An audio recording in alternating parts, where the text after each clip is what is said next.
Dương quá ơi. Không Dương không đánh.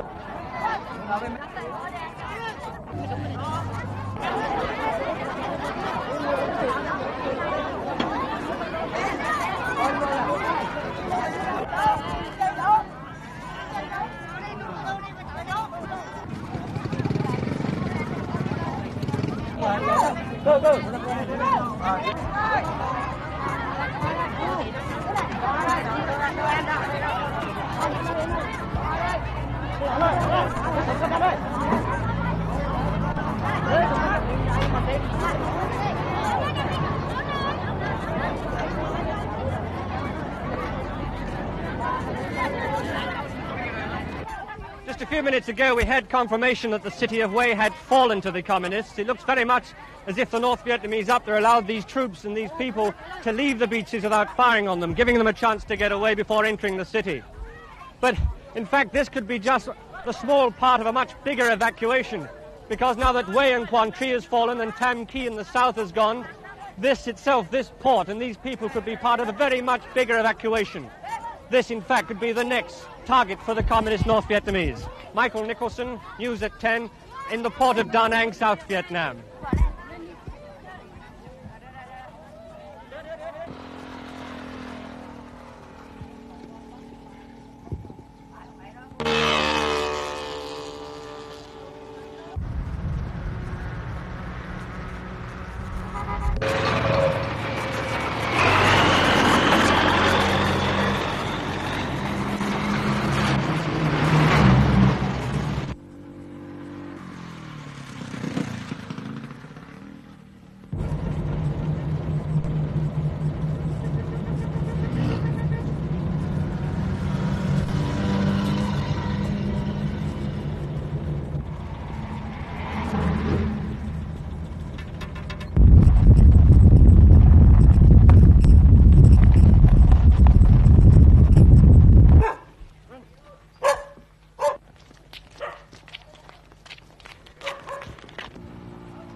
This is now the defence of Saigon. A few days ago we were north in Da Nang and much the same kind of artillery was being pushed towards Tam Kỳ. These guns are firing now about 15-20 miles up the road towards the Cambodian border at Tay Ninh.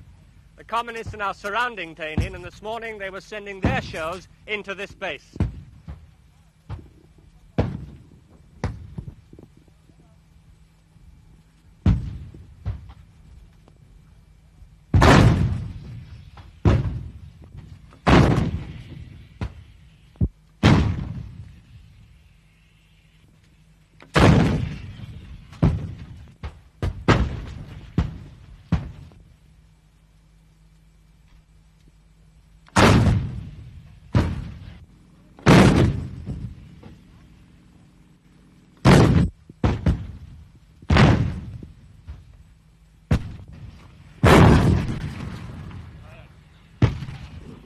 How far away the communists are now is anyone's guess, because this is the front line as far as Saigon is concerned. All these guns are firing towards Tay Ninh. There is still a civilian population inside that city. As far as these troops are concerned, and to any observers who are watching this, Tay Ninh must be the make or break for the Saigon government. If Tay Ninh falls, Da Nang must be next. And the only important remaining city in South Vietnam after that is Saigon. Michael Nicholson, News at 10 on the road to Tay Ninh in South Vietnam.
đây có mấy tấn. Để bạn coi cái hướng 4 giờ á, hỏi coi có ai em muốn mình ở đó không? 52 đi qua.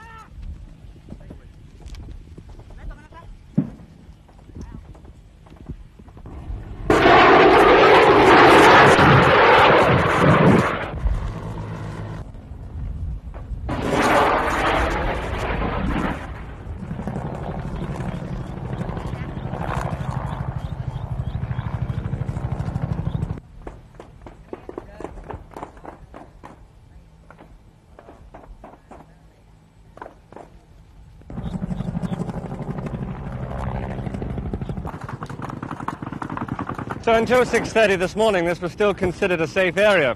Certainly not for some time has there been any serious Viet Cong activity this close to Saigon.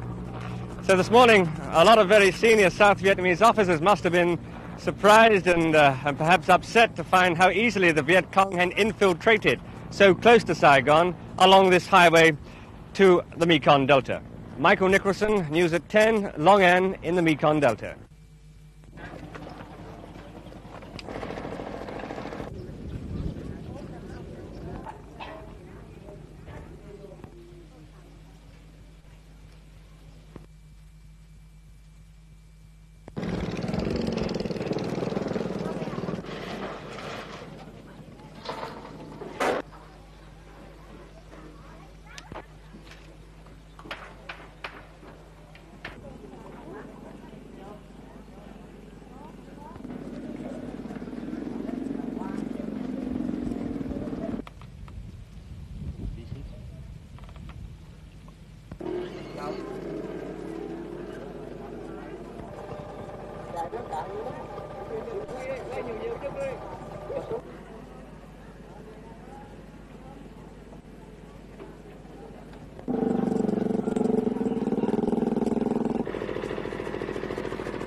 Đâu lạnh có tháo một và đâu lạnh được hai.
These people are waiting, hopefully, but I imagine vainly, for a helicopter to land here on the roof of the American embassy in the middle of Saigon and take them to safety.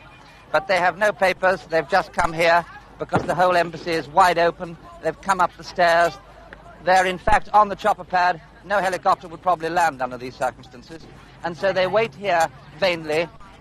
Possibly a helicopter will come back, but it looks most unlikely, because about 8:10 this morning, what looked like a final Marine helicopter touched down here briefly, took aboard a handful of Marines, and then lifted off. And that looked like the end of the American evacuation.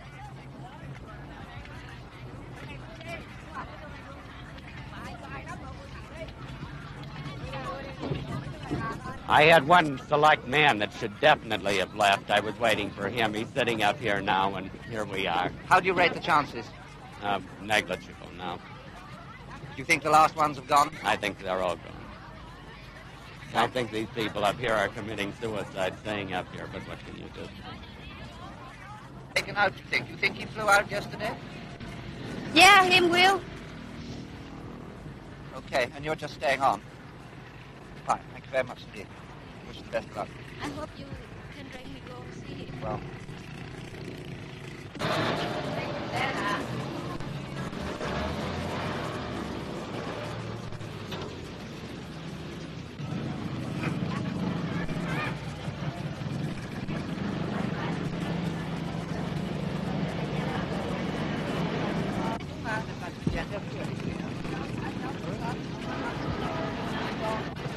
I'm very happy that General Min comes, see? So I see very happy. I cannot say anything now. Do you think it's right to stop Yeah, that's fighting? right, yeah. Because the Vietnamese people all the favor more than 25 years now. So now we just stop fight, you know. I'm very happy, you know. Very happy for all the other kids and me. All the people of the Vietnamese army. What are you going to do yourself now? Right now, give the peace. If I don't have the job, I can take care of one taxi. I can ride around, make the money every day for my wife and my baby. That's all I want to do. Drive a taxi. Everybody happy with the peace. See? That's all I wanna Everybody's do. happy. Everybody happy. Don't want to fight anymore.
This is a historic moment. The arrival of the North Vietnamese regular army in Saigon, right in the middle of Saigon, just after 12 o'clock, just after noon.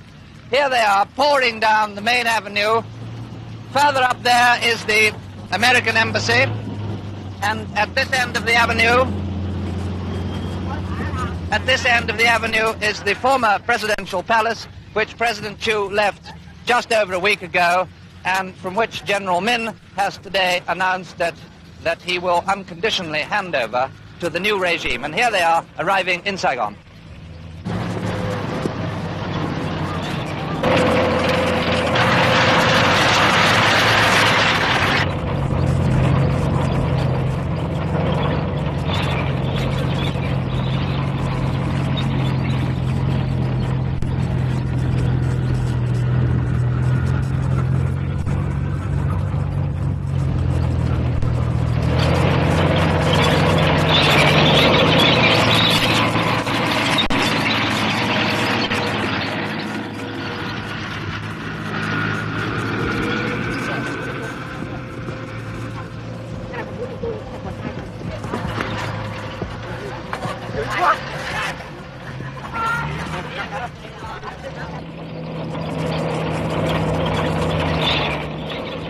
Well, this is the presidential palace under new management.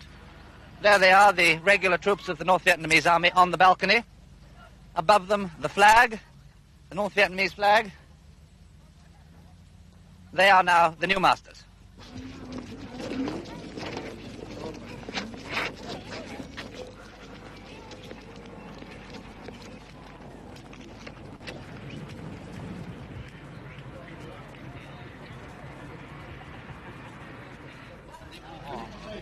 C'est pas un je donne le pouvoir, je rends le pouvoir à ceux qui sont beaucoup plus mérités que moi.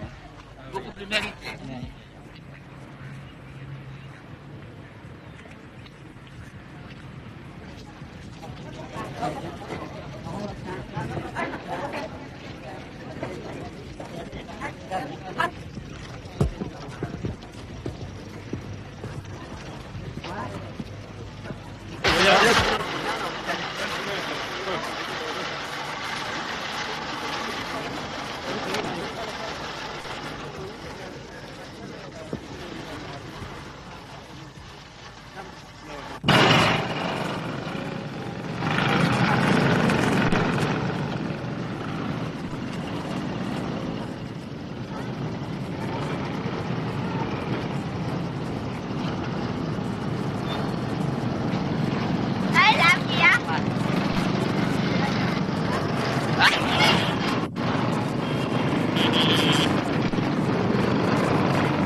Ăn bên đây xong là trên pháo của họ là bằng thiên bình cách đây về cái gì